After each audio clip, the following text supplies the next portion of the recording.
Female artists who have inspired me. Carole King, absolutely massive influence. Her album Tapestry is the reason why I wanted to become a singer-songwriter. Joni Mitchell, absolutely incredible, creative, just paints pictures with words.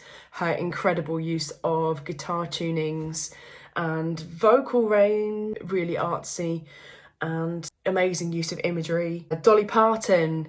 My parents had a Dolly Parton tape in the car when I was a kid, and with just amazing songs on it. 9 to 5, Jolene, Two Doors Down, and of course wrote the amazing, I didn't find out till years later, wrote I Will Always Love You. Mariah Carey, her album Music Box was a huge influence. That came out when I was training, when I was a kid, when I was training to be a singer. Absolutely loved that album. Again, really diverse, some really beautiful variety. The first time I saw her perform Without You on Top of the Pops, I don't think I will ever forget. It's one of the most incredible performances, incredibly moving performance.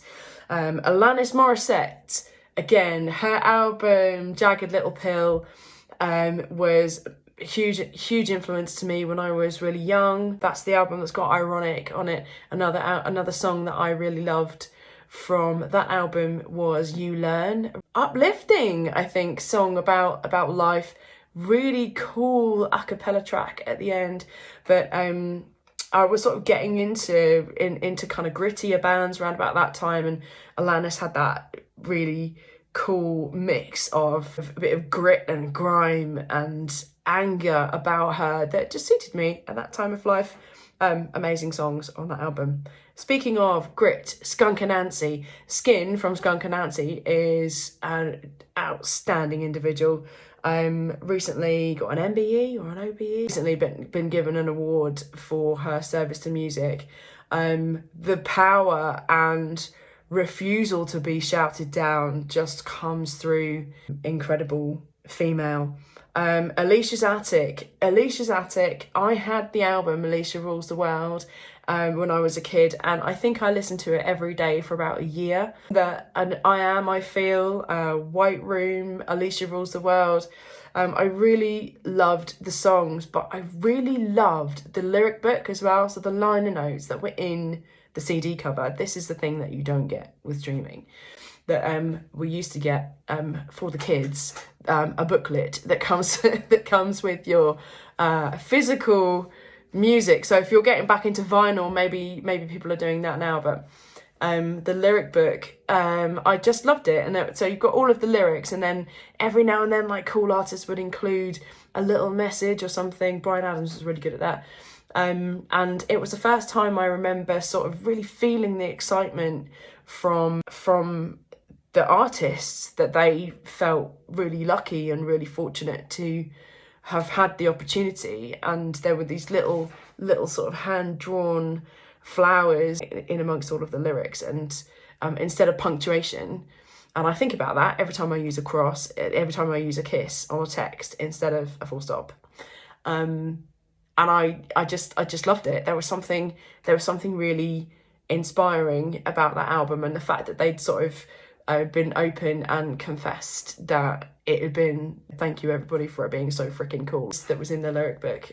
I remember that moment of reading that for the first time and thinking how cool that was, that they'd gone out on a limb and said that.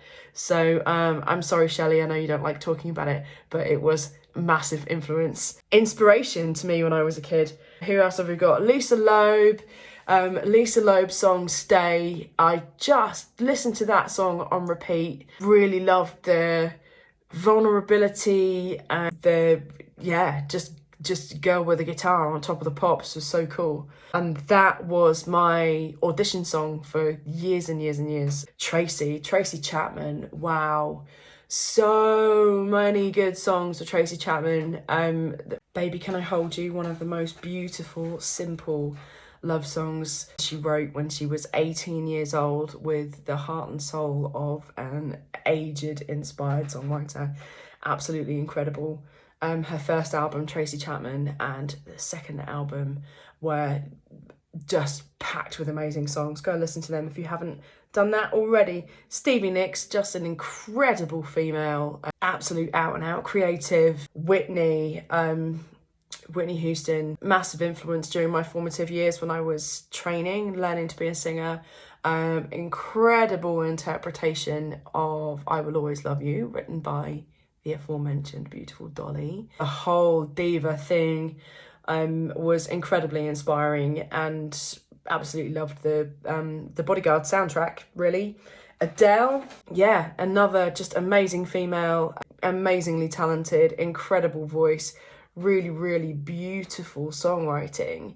And when Someone Like You was released, it was released in the middle of a lot of really big production stuff in the charts at the time that was always on the radio, and I just thought it was so incredibly brave and honest to just amazing song, voice, piano, amazing voice, goodbye, and she deserves every bit of success that she's got.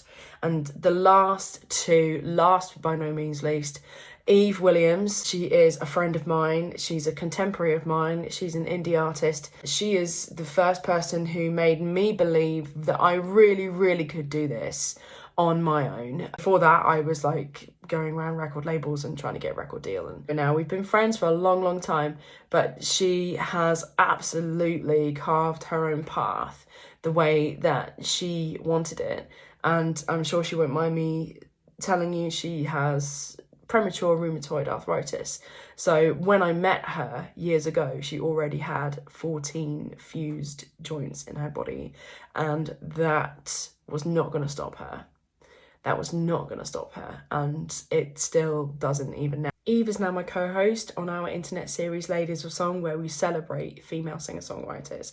And last but by no means least, Chelsea Coy. She's the lead singer of Single Girl, Married Girl. She had an amazing Americana album out last year, 3 Generations of Leaving.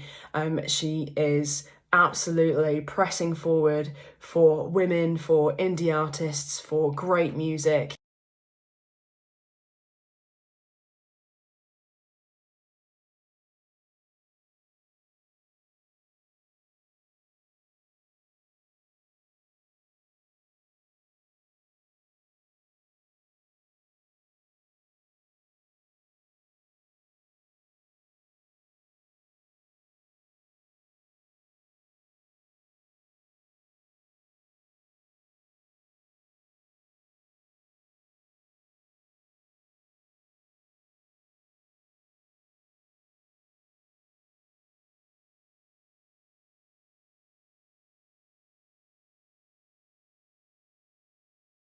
Happy International Women's Day, everyone. Mwah.